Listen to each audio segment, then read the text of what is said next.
Dieu forma l'homme de ses mains, il lui donna le souffle, la vie, un jardin, sa présence. Mais l'homme s'éloigna, le péché entra, la séparation commença. Pourtant, l'amour de Dieu resta. Alors il envoya Moïse. Moïse ouvrit la mer, guida le peuple, parla avec Dieu. Mais les cœurs étaient durs. Ils murmurèrent, se fabriquèrent un veau d'or. Ils oublièrent celui qui les avait libérés. Ensuite vint Élie, le prophète du feu. Il affronta les idoles, il pria, le ciel répondit. Mais il dut fuir, seul, incompris, traqué. Puis ce fut Jérémie, le prophète qui pleurait. Il appelait au changement, implorait la repentance. Mais on le frappa, on l'enferma, on se moqua de ses larmes. Ésaïe s'éleva après. Il annonça un serviteur, un sauveur brisé pour les fautes du peuple.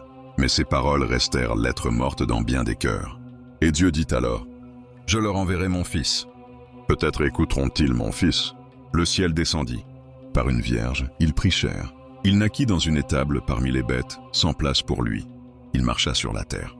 Il guérit, il aima, il pardonna. Il porta nos douleurs, nos fardeaux, nos péchés.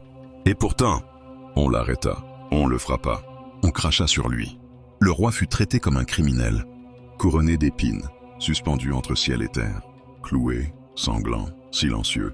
Et là, au lieu de la colère, il dit « Père, pardonne-leur, ils ne savent pas ce qu'ils font. » De prophète en prophète, il a tout tenté pour que tu reviennes jusqu'à donner son propre fils.